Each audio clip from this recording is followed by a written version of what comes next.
Good morning, my dear friends. Let's take a moment to come into ourselves collectively, shall we? Relax your abdomen, drop your shoulders and loosen your jaw. Intake a slow, deep breath of the sturdiness and peacefulness which is abundant in the air of God's house. Thank you. I'm going to begin again when I first came to this service. One very sunny May morning, now 2 years ago, in which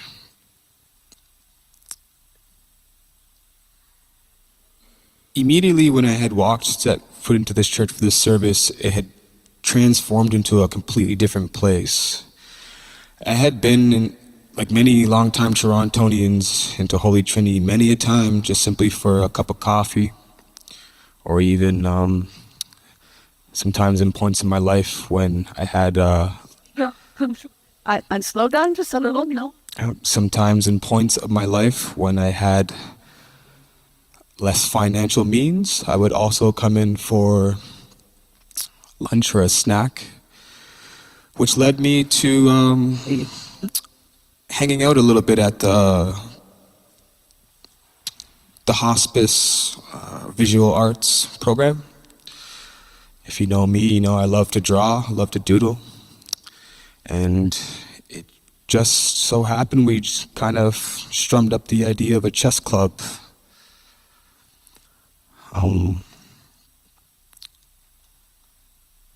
That's where things first started, and I just thought to myself, you know, once the club had gotten going, I said, I want to check out the service. I want to see what the service here is about. I had not been in to church in a service in a very long time at that point. When I came in to this service, I immediately realized that I was in the presence of greatness. I didn't know to the extent at that time of how, but I just knew, not just so much the scenery and the history of this beautiful church, but I just knew. That was the day I met William Whitlaw, Pastor Pam, Joanna Manning, Allison.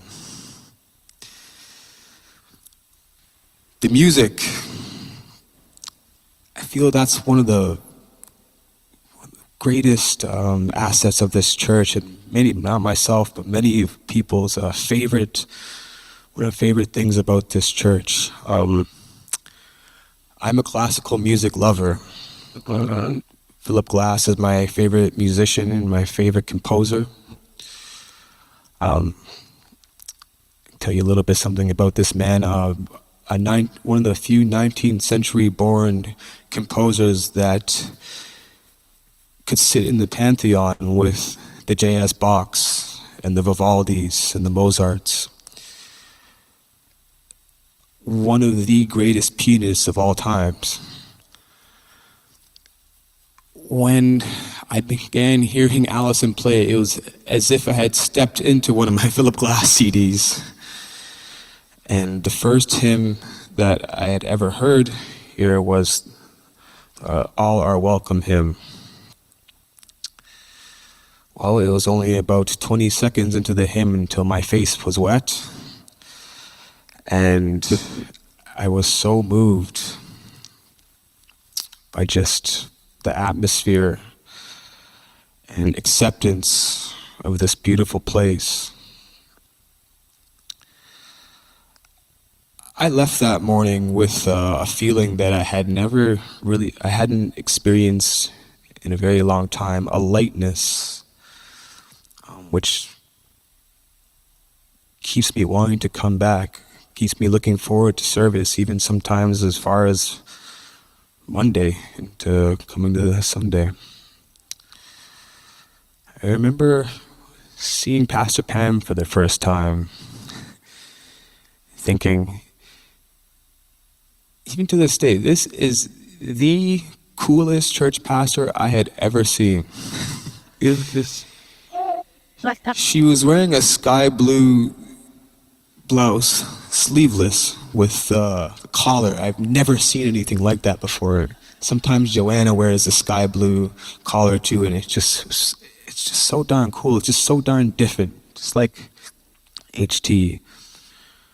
Her welcoming spirit, her energy, I feel we just became instant friends.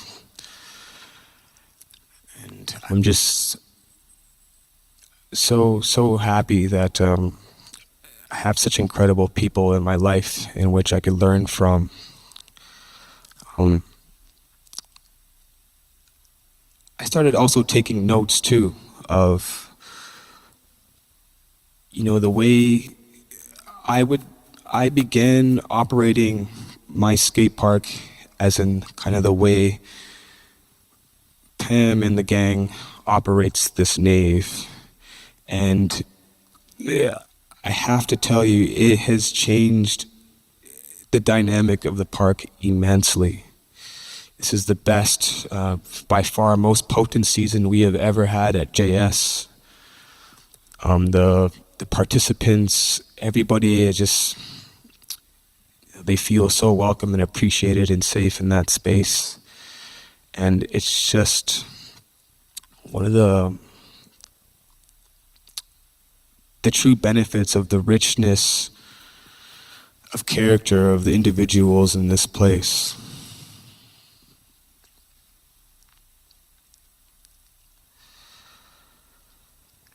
Now, does a divine exist? Does a divine exist? A lot of people like to compare it to the wind. Does a wind exist? You can't see it, you can't touch it, you can't hold it, yet even right now as I stand here, I could feel its presence. I could feel it. I would like to share with you a story in which involves this church, myself, Joanna, Sophia, the goddess of generosity and kindness, and William.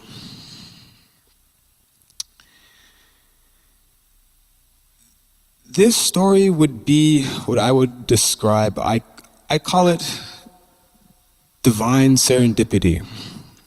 Divine serendipity. It would be one of the moments in which I was so astonished. I had no explanation of how this could have occurred. There's nobody that could tell me that's some kind of human hand in curating this sequence of events.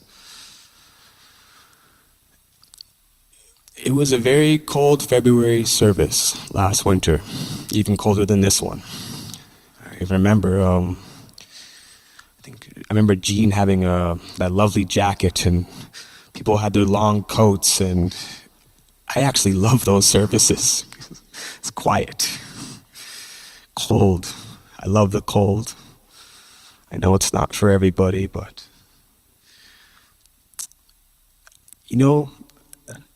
I don't claim to be a religious scholar, so I actually didn't know very much about the goddess of Sophia, and in that actual morning, Joanna had delivered a homily on Sophia. And in classic Joanna fashion, transmorphing the spirit of womanhood and femininity and the natural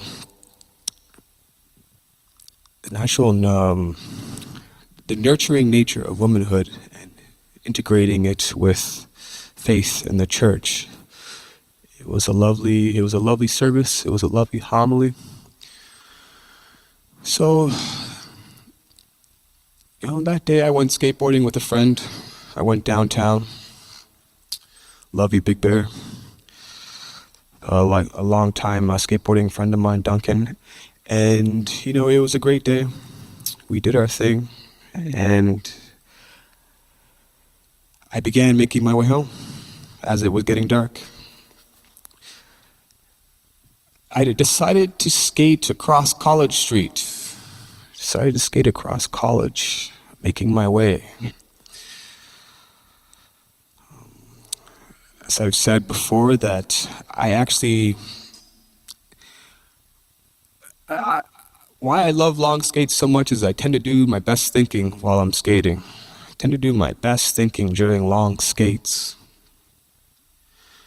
And during that skate, I was having a lot of reflections of even just Bill himself, this church, how I was feeling, the wind. So, I passed Bay Street. Now I'm making my way to Yonge. We all know what Yonge and College Street entails. It's kind of a moment where I have to check into my surroundings. It's a very busy intersection and I'm going quite fast. I don't know if some long-time Torontonians would probably know about this huge billboard at the corner of College and Yonge, on top of the Shoppers Drug Mart. Used to be a some kind of small Esso advertisement, but now I've noticed, just much like the Dundas Square style, just these really big billboards. And so there I am. I'm probably now. It's a green light, and I'm making my way through. Clear sailing, everything's good. Nothing in my way. So I decide to look around. As the eye wanders, the eye tends to wander. And then first, something caught my eye tremendously. And I looked up, and when I had first saw it, I had to just laugh. I actually put my head back and laughed hysterically right there in the middle of the intersection from what I had seen. And I looked up. The first thing that caught my eye, it said, it's a Coca-Cola advertisement. I don't know if you've seen it. They have the signature names on the bottles. And it said, new, share a Coke with your friends. And it had all the names. And it said, Noah, Sophia, William. Noah, Sophia, William. At the exact moment, too, when I was thinking, I really have a lot of respect for Bill, and I love, he sings the Eucharist, his everlasting kindness and welcomeness. It was just at that moment, too, when I saw the billboard. On the same day that Joanna Manning gave a homily themed on Sophia. I really have no explanation of how such an occurrence can come. That's what I would literally define as the hands of the unseen, the hands of the divine. There are some of those that say, no, that's just a coincidence. But I truly deem that as impossible. It seems like the deeper you go, the more you believe, the more it opens up.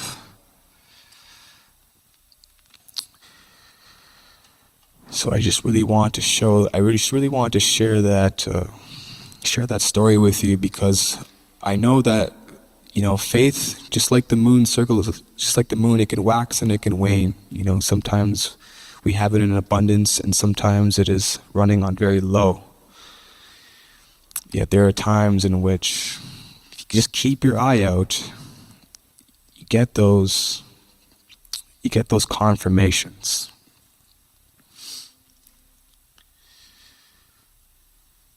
And thus, we have arrived at the Joanna Manning moment.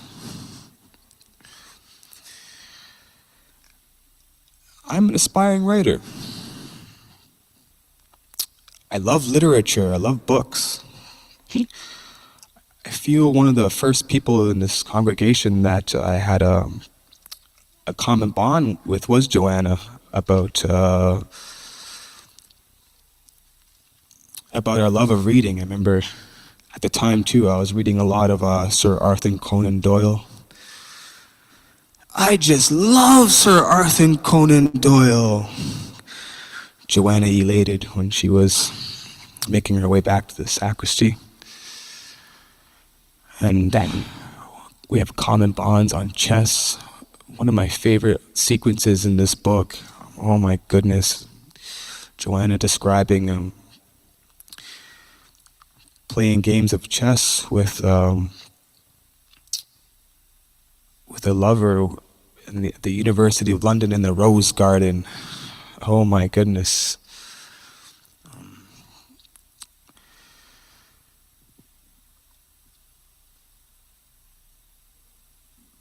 There are some books that, you put them down and you read them, you remember them. There are some books that will just stay with you forever. And I vividly even remember a lot of the moments where I was during some of the sequence of this book, and double compound everything of really knowing the person that wrote the book. Really, it just changes everything. It's November 2025, and I fell in love with Joanna Manning. I know what you're thinking. No, Joanna and I are not going to be smooching in the bridal room anytime soon. It's not that kind of love. And if you read in Joanna's books, or like how Pastor Pam often brings up in her homilies, there are so many different kinds of love. I think of the kind of love Joanna had when she had all the babies crawling all over her in the AIDS ward in South Africa. And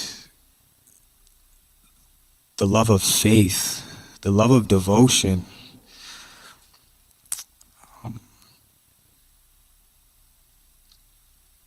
Graceful defiance. Graceful defiance is the word I would use to describe Joanna's her mission, her style. It's no secret, there is a lot of defiance in skateboarding. And sometimes it's not always so graceful and delivered so eloquent as Joanna does. And that also kind of incentivized me to kind of change things even in my own world of skateboarding, and mentoring some of these young boys and girls to you can be defiant, but there's ways in which you can do it, in which you can get your message across, you can be heard. You don't have to forfeit your dignity or your composure. And I just think it's absolutely beautiful.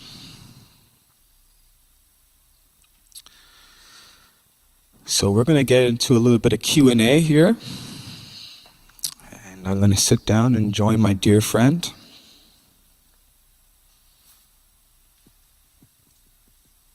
Thank you, Noah. That was lovely. And really, listening to you, I feel I am listening to a mystic.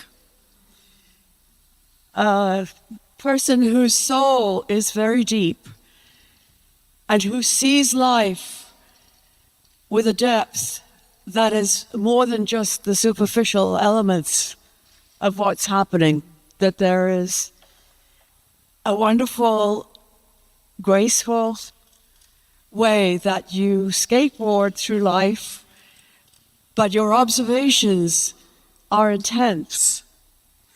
And there's a little, I won't go on very long, I'll ask you, you're the one doing the interview, so I'll let you talk more. But I want to just, a phrase that came to my mind when you were talking is a phrase that is used by a feminist LGBTQ theologian called Carter Hayward. Carter Hayward. And she writes about, the phrase she uses is erotic justice. Mm. Now that doesn't mean necessarily that she's talking about sex, although obviously there's a sexual element to it, but that phrase speaks to a deeply passionate commitment to justice in all relations. Mm-hmm. And so that's why I love that phrase, and I think that's a little bit what you're talking about as you see with passion in you the depths of the lives of people that you see around. I would say that's spot on, Joanna. You know, I have to ask, even kind of piecing together my book, one of the things that kind of terrified me more was, wow, I'm really putting in my personal interactions and I'm really putting in my deepest, innermost consciousness onto the whole world to see. I'd love to know, Joanna, at what moment exactly did you say, you know what, it's all going in. I'm ready. I'm just gonna put my personal self out here onto this page for the whole world. I just would love to know at what moment did that arrive for you? Well, two things. One was I had a very visionary and insightful spiritual director who taught me not to be afraid, who taught me not to be afraid of who I really was. And she put me in touch. We used to sit down and talk, which is what you do with a spiritual director. And she would say to me, I don't want to know what you think.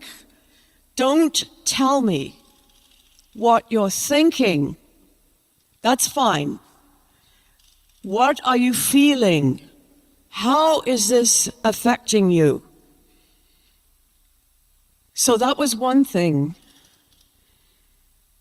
The other thing, and I remember, and I'm going to share with you a very personal retreat experience that I had. I have 3 times in my life done the spiritual exercises of St. Ignatius of Loyola.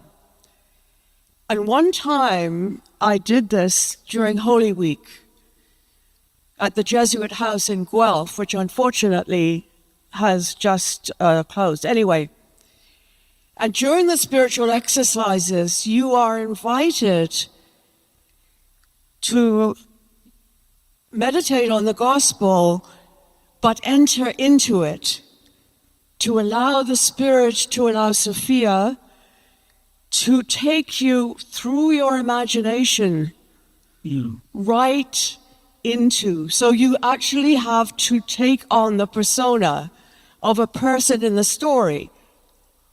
It could be a child. It could be one of the women. But it also could be someone who is not being very kind to Jesus. And during this experience of the spiritual exercises, I was meditating on the torturing of Jesus at the hands of the Roman soldiers, and they were spitting on him. And I went in my imagination right into that place. And I was there, and I was with them as they were walking up to the wounded Christ and spitting on him. And I felt it so deep was I into that I felt that I could have been one of those soldiers. And I felt the spittle rise in my mouth, that I was ready to do this onto the face of Christ. And I almost stopped there and left the retreat house. So strong and so powerful and so awful. But that's part of the work of the Spirit. It's the cleansing of that we are everything. This is us. It is us in the gospel. We are all those people. And we could be, each and every one, we could be Pilate. I could be Herod. I could also be Mary Magdalene. And I could also be Peter. So I think it was a breakthrough of the Spirit of Sophia that enabled me to realize that there was nothing I could hold back. Wow.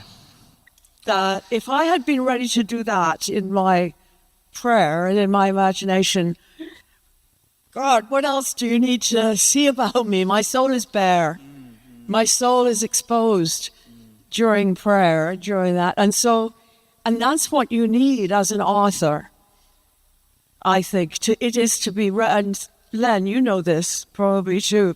You need to lay bare your soul and to be ready to be vulnerable. Above all, any kind of art, any kind of spirituality, especially that, like prayer, you have to be ready to be vulnerable and open. It's risky. Let's dive into the technical side of writing now. Just aesthetically, tactfully, this is such a beautiful book and piece of work. Now, I'm in my rough draft phase right now. I thought that when I got back from my trip, I'd have my book like this by now. Come to realize that I have so much more work to do. I would love to just pick your brain about the duration of the process. How many drafts did it take? What was the pitfalls? What was just the technical aspect of the thing, how one gets to this place, because this is the pantheon, in my opinion, for a writer. I'll be brief. It takes a long time. And I had a lot of help to find a publisher, and it's got far more difficult. This book I wrote 25 years ago or 30 years ago, and it's got much more difficult to get a book published I got this published by Raincoast Books, which is a well-known, and so I had a lot of help, and I actually got it accepted. I went to an agent. I got a lot of advice about this. I'd never done anything in the publishing world before. So, and my agent took me through the steps, and she was the one that sort of guided it to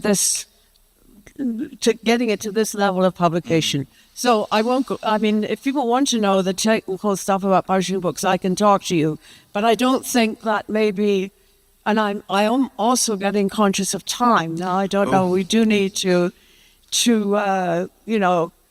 be circumspect. I can talk for the rest of the morning, but I don't think people here are sitting, as you can see, I've got a little blanket here. It's extremely cold in the church. Well, I'm getting heated, so I'm warming up. So we can wrap up with two last questions. Sure. Who is your favorite author, and what is your favorite thing about HT?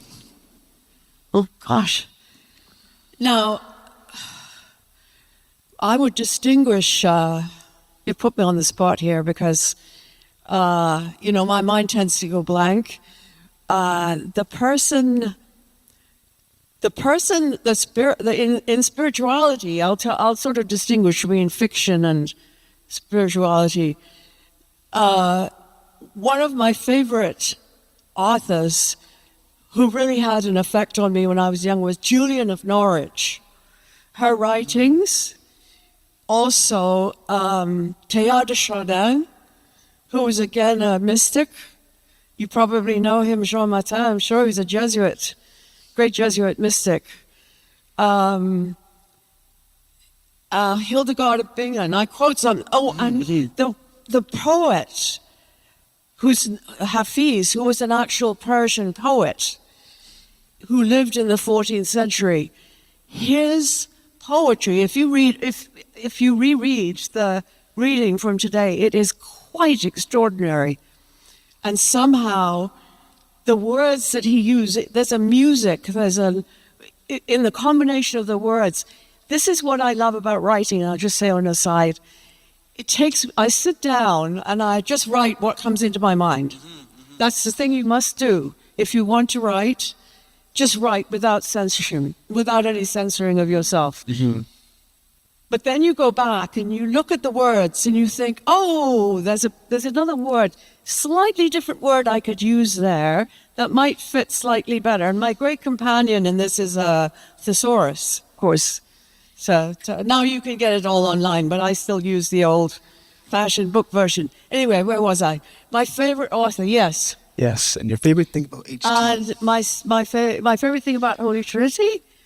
Oh, everything, like the people. I mean, I came to Holy Trinity, again, I'll digress just for a second. When I was on the outs with the Roman Catholic Church, and my first book, which I've got here, is called Is the Pope Catholic? And I wrote that when I was being censured by Cardinal Ambrosic, and it was a long story. You're welcome to read it if you want. But I came to Holy Trinity as a refugee from the Roman Catholic Church. And I remember it was actually Ian Soughton and Bill Whitler who welcomed me. I'm talking 30 years ago now, I think. Wow. And I came into this church and I was so welcoming, and people came forward and then we all stood in a circle. And I remember also one of the people in that circle was Father Hernan Astudillo, who is now a well-known priest. Anyway, he had brought along apples to share with the congregation that he had just found that morning. And he said, I want you to share this. Just like in the story of the women in the gospel, they shared everything. And so I just loved, I felt at home here. And I loved everything about it, the quality of the preaching, the music, the service that was so inclusive. And I just think it's a model of what the church was like in the Acts of the Apostles.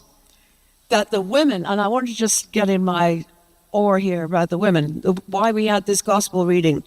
It was the women with Mary Magdalene and the others who were the model for the first version of church in the Acts of the Apostles.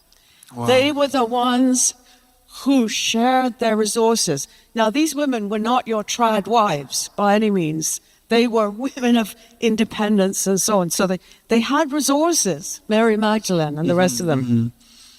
And they shared them with the church.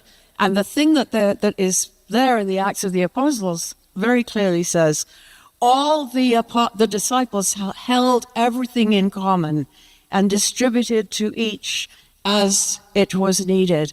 And there were the women who had been living this in the company of Jesus. Wow. And also, just one more thing. We should be having this conversation around Easter, actually. Maybe we'll have a conversation specifically about Mary Magdalene, but around Easter, what part she played.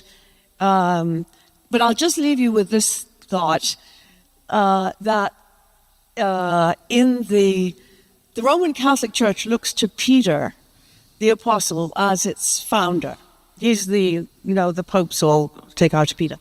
I think correct me if I'm wrong, that in the Protestant church, the Reformed churches, it's Paul who is more the leader, the light. So we've got Peter, Paul, we're missing Mary. Those of you of a certain vintage will remember that group, Peter, Paul, and Mary. And we're not complete without Mary Magdalene, because she's the third. If it hadn't been for her, we wouldn't have known about Easter. So anyway, I'll end there. I've cut myself off there. Lovely. Well, we love you to bits. Your writing, I love your writing style. Thank you so much for making this happen, my love. Well, thank you, Laura. Yes. Minute. I want to hear more from you too. Yes. This there will is be your more. first homily. I think we shall have more, right? More homilies from Noah. Yay! And thank you for being so patient. Yes. Thank you so much. And go forth in love to practice erotic justice. Erotic justice. Woo!